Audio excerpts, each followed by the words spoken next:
Jeune de cité, jeune de banlieue, lève-toi et marche.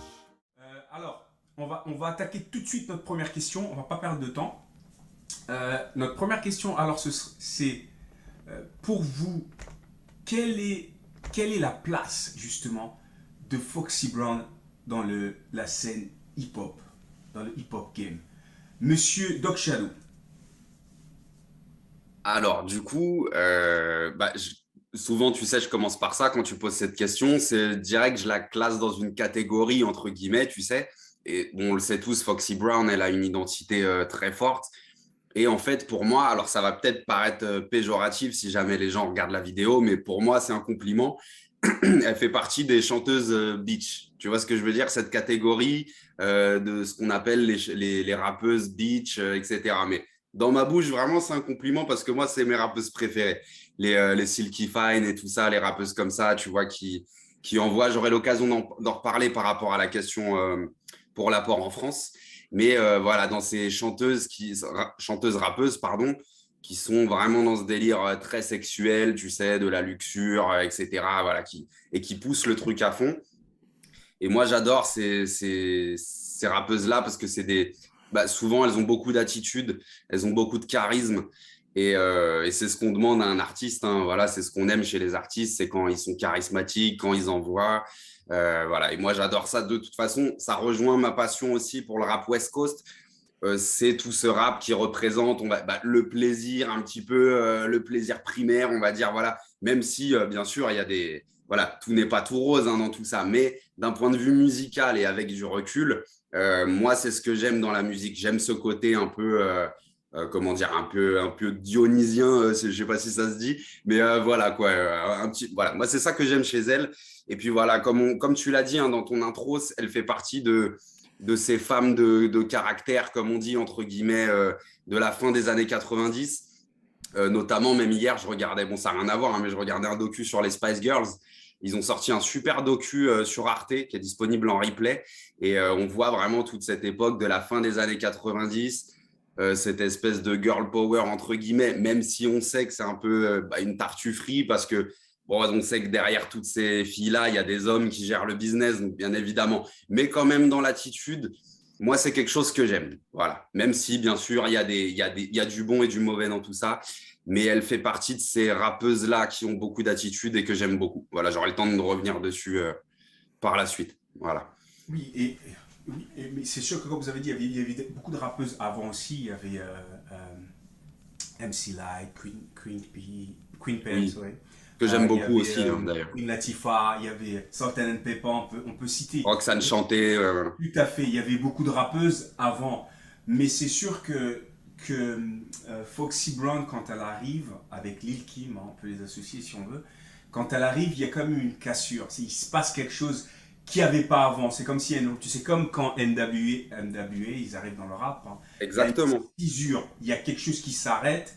Pas qui s'arrête, mais il y a quelque chose qui est différent. Ouais. Bah, t'aurais jamais vu une rappeuse avec en maillot de bain avant, tu vois, par exemple. Ça, c'est quelque chose qu'on voyait jamais, pour donner un exemple. Et ce qui est marrant, c'est qu'en fait, justement, les rappeurs, des fois, ils jouaient un peu avec ça. Et quand je veux dire, avant que ce genre de rappeuse arrive, il y avait un côté un peu macho, on peut le dire, un peu dans le milieu rap. Et justement, avoir des femmes qui viennent et qui reprennent en fait le pouvoir, qui donnent plus le pouvoir à ces hommes. Ça, c'est des débats qui auraient pu être intéressants si on avait des rappeuses aussi sur le plateau. Mais de toute façon, je pense que nous aussi, on peut s'exprimer sur cette Bien question. sûr. Donc là, merci bien. Monsieur Gaël Manoko, qu'est-ce que vous voulez nous dire? C'est quoi la place de Foxy Brown alors dans le rap game? Donc, allez, pour moi, pour les MC féminines, elle est numéro un, ça c'est sûr, déjà c'est dit. Après, ouais, pour moi, elle titille facilement le top 10, hein, elle est facilement dans le top 10 des meilleurs MC jusqu'à présent qu'on ait pu connaître dans cette musique-là. Ouais, En fait, si j'ai bien compris, vous dites qu'elle fait partie des meilleurs MC, c'est ça? ouais, c'est ça. Oui. C'est une référence. Parce qu'en fait, C'est, oui, c'est clairement une référence parce que point de vue rap, la reine, Empire, l'autre si. Après, bon, il y a l'histoire de l'écriture, là où je peux pas m'engager. Parce que dans le rap, c'est le genre de discipline où, de base, le MC est censé écrire lui-même ses textes. Parce que c'est une musique d'interprète. J'écris, je suis chauffeur-livreur, comme dirait Booba. Tu conduis le camion, en même temps, c'est ça qui dépose le carton. C'est pas juste t'es derrière le volant, bien juste tu fais la livraison. C'est vraiment ça. Après, bon, je suis pas sûr qu'elle ait écrit tous ces textes, donc ça a confirmé, mais sinon, euh, pour tout ce qui est flow, la voix, même c'est mouvement parlant, parce que il y a toute la gestuelle, tout le charisme, comme disait Red Shadow. C'est un personnage qui a rien envié à un autre MC masculin. Elle est là à part entière, et voilà.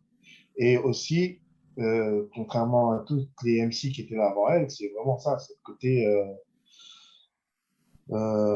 féminité, voire sex appeal qui exprimait, au-delà du truc, parce qu'on veut vite attacher ça au côté vulgaire de la chose, mais c'est plus ça. Parce qu'un MC qui va rapper torse nu comme un DMX ou même un LL, on va dire, ouais, il y a des abdos, il y a des pecs, il est beau gosse, tout ça, tu vois. On va pas dire, ouais, il fait je sais pas quoi, le gigolo, tu vois. C'est ça aussi que je voulais dire. Avec l'arrivée de Foxy et Nicki, bah, il y a tout ça qui est renversé. Et c'est pour ça qu'aujourd'hui, il y a des Nicki Minaj, des Stallion, je sais pas trop comment elle s'appelle la fille. Cardi B. Ouais, Cardi B, mais aussi une qui rappe là, en ce moment, là, Stallion, je sais plus quoi, Megan, un truc comme ça. Mais tout ça, c'est toute cette nouvelle génération, on voit quand même que c'est quand même une descendance directe des Bah, Foxy c'est Brown, des exactement ça. Lil Kim, hein. Les C'est Nicki Minaj, tout exactement ça, c'est ça. Et elles ont un boost en plus, c'est les réseaux sociaux. C'est ça la différence. ouais, Parce ouais, qu'avant, Foxy, Lil Kim, ça allait passer sur MTV et encore sur YouRap. Parce que ça allait être des clips censurés, des choses comme ça. Parce que, bon, à l'époque, dans le hip-hop, c'était très ça. Dans le clip, à un moment donné, il fallait limite avoir deux versions. Une version un peu plus soft qui pouvait passer ouais, vers clair et une version un peu plus, pas hard, mais voilà, ouais. uncut, comme il disait. Ok. Ok, donc oui, donc elle fait partie, c'est une légende du rap, quoi. C'est Exactement. dans le rap au féminin, mais pas que dans le rap au féminin, dans le rap en Non, non, rap, général, elle a sa place, quoi. bah, c'est pour ça que j'ai dit que pour moi, MC féminin, elle est numéro un et elle est dans le top 10 des MC en général. dans le top 10, ouais, d'accord. Et ce qui est marrant, je sais plus c'était qui, je sais plus, parce que j'ai regardé un documentaire, mais je sais plus c'est qui disait, la première fois qu'il a écouté Foxy Brown, il pensait que c'était un jeune garçon qui rappait. Il pensait pas du tout que c'était une fille. Tu vois, la première fois qu'il a écouté, tu vois, il me disait, ouais, je pensais que c'était un jeune garçon qui était énervé, tu vois, qui a rappé et tout. Parce que quand même, quand elle rappe, ça kick hein, pour les rappeurs, tu vois, elle est énervée en fait. Allez, après, quand tu la vois, tu vois, elle est un peu efféminée, il y a des maillots de bain, il y a du sex appeal, comme on dit. En fait, c'est un cocktail incroyable. Je sais pas ce qui a inspiré ça. Parce que tu vois, quand on regarde du Bad Boy, on regarde Puff Daddy, il a quand même des stratégies marketing et tout. Mais la stratégie d'une Foxy Blonde, tu te dis, mais comment on en arrive là? Qui est-ce qui a eu cette idée? Tu vois ce que je veux dire? Ou c'était juste elle qui s'exprimait en fait? Bah, je sais pas, ouais, c'est certainement elle qui s'exprimait et ils ont pris l'idée de Pam Grier, effectivement, parce qu'à l'époque de la Black Exploitation, c'était beaucoup de protagonistes masculins. Là, Ouais. avec une femme comme ça, en plus, voilà, ils ont joué sur le fait qu'elle voilà, elle avait une poitrine imposante, mais c'est carrément ça. C'est carrément ça. Et ce que j'aime bien aussi, et que je voulais souligner par rapport aux MC, les américaines, elles dénaturent pas leur voix. Elles posent normal, parce qu'ici, juste pour citer qu'une Diams ou bien une Kenny Arcana, elles rappent limite comme des bonhommes. Tu vois, je sens pas. Tu vois, comment je peux dire ça? C'est pas un tacle que je fais, mais je veux dire que moi, ce que je préfère avec les Américaines, c'est qu'elles rappent en étant elles-mêmes, hein, avec la voix. C'est pas je rappe parce que je dois être déguisé en bonhomme, parce que je rappe. Je sais pas si Ouais, j'arrive à ouais, bien ouais. Joey m'exprimer. Star, elle avait eu un problème comme Voilà. ça Ouais. avec une fille qui était dans une émission là, qui avait fait le buzz, une fille de 14 ans, je crois, 15 ans, qui en fait, il dit, mais pourquoi tu fais tac-tac comme ça Tu m'as parlé, Ouais. tu étais toute gentille, tu étais toute cool, et là maintenant tu commences à rapper, tu fais tac-tac, comme si tu as un pistolet tu vois ce que je veux dire? Ouais. Je sais pas si c'est un peu ça que vous dites, parce que c'est-à-dire que C'est ben, c'est si je totalement m'appelle ça. Trésor, bonjour, je m'appelle Trésor, si je rappe, plus ou moins je peux rester comme ça. Je peux peut-être un peu changer un petit peu si je veux, mais faut quand même qu'on ressente que, bon voilà, c'est Trésor qui rappe.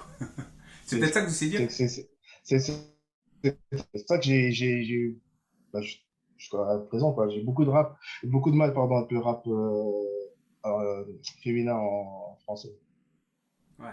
Mais ça, on en arrivera. Il y a une question pour la France. Alors, Jeune de cité, jeune de banlieue, lève-toi et marche. C'est ton avenir qui est en jeu. Vas-y, tu peux le faire. Ils l'ont fait. Pourquoi pas toi? Destin.